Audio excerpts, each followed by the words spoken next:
আসসালামু আলাইকুম। সবাইকে স্বাগতম তারিনের রান্নাঘরে। আজকে আমি দেখাবো পটল চিংড়ি মাছের ভর্তা রেসিপি। এখানে আমি পটলগুলো গোল গোল করে কেটে নিয়েছি, আর নিয়েছি পেঁয়াজ কুচি, শুকনো মরিচ, লবণ, ধনেপাতা, চিংড়ি মাছ। এখানে একটা প্যানে আমি প্রথমে দিয়ে দেব তেল, এর ভিতর দিয়ে দেব শুকনো মরিচ। মরিচ ভেজে নেব।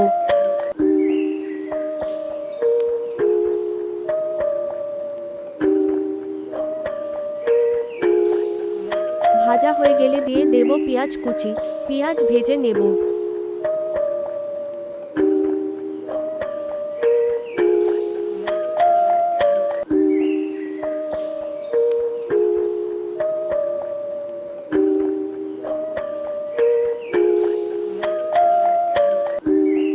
পেঁয়াজটা ভাজা হয়ে গেছে, এবার দিয়ে দেব আমি চিংড়ি মাছ।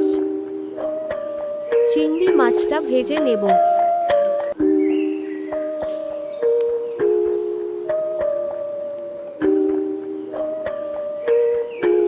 মাছটা ভাজা হয়ে গেলে এর ভিতরে পটলগুলো দিয়ে দেব।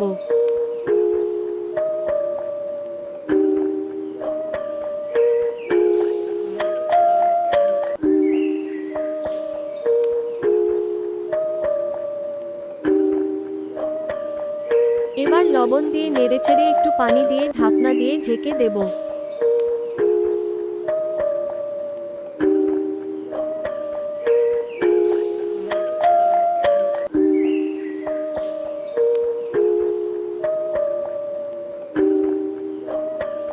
এবার ঢাকনা উঠিয়ে একটু উল্টে পাল্টে দেব।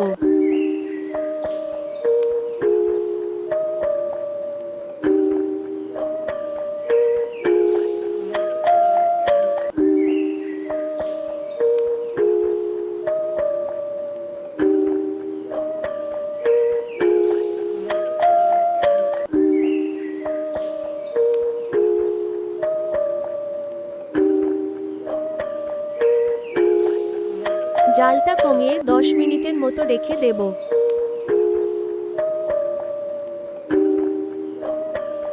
পানিটা একদম শুকিয়ে গেছে, এবার ধনেপাতা দিয়ে নামিয়ে নেব।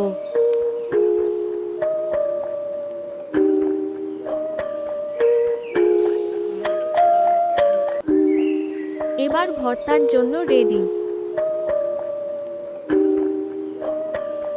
এবার ব্লেন্ডারের সাহায্যে ব্যালেন্ড করে নিব, কেউ চাইলে শিল পাটায়ও করে নিতে পারেন।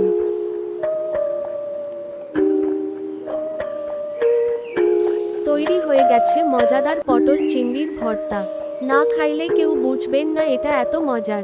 আপনারা ট্রাই করে দেখতে পারেন। সবাই ভালো থাকবেন, সুস্থ থাকবেন।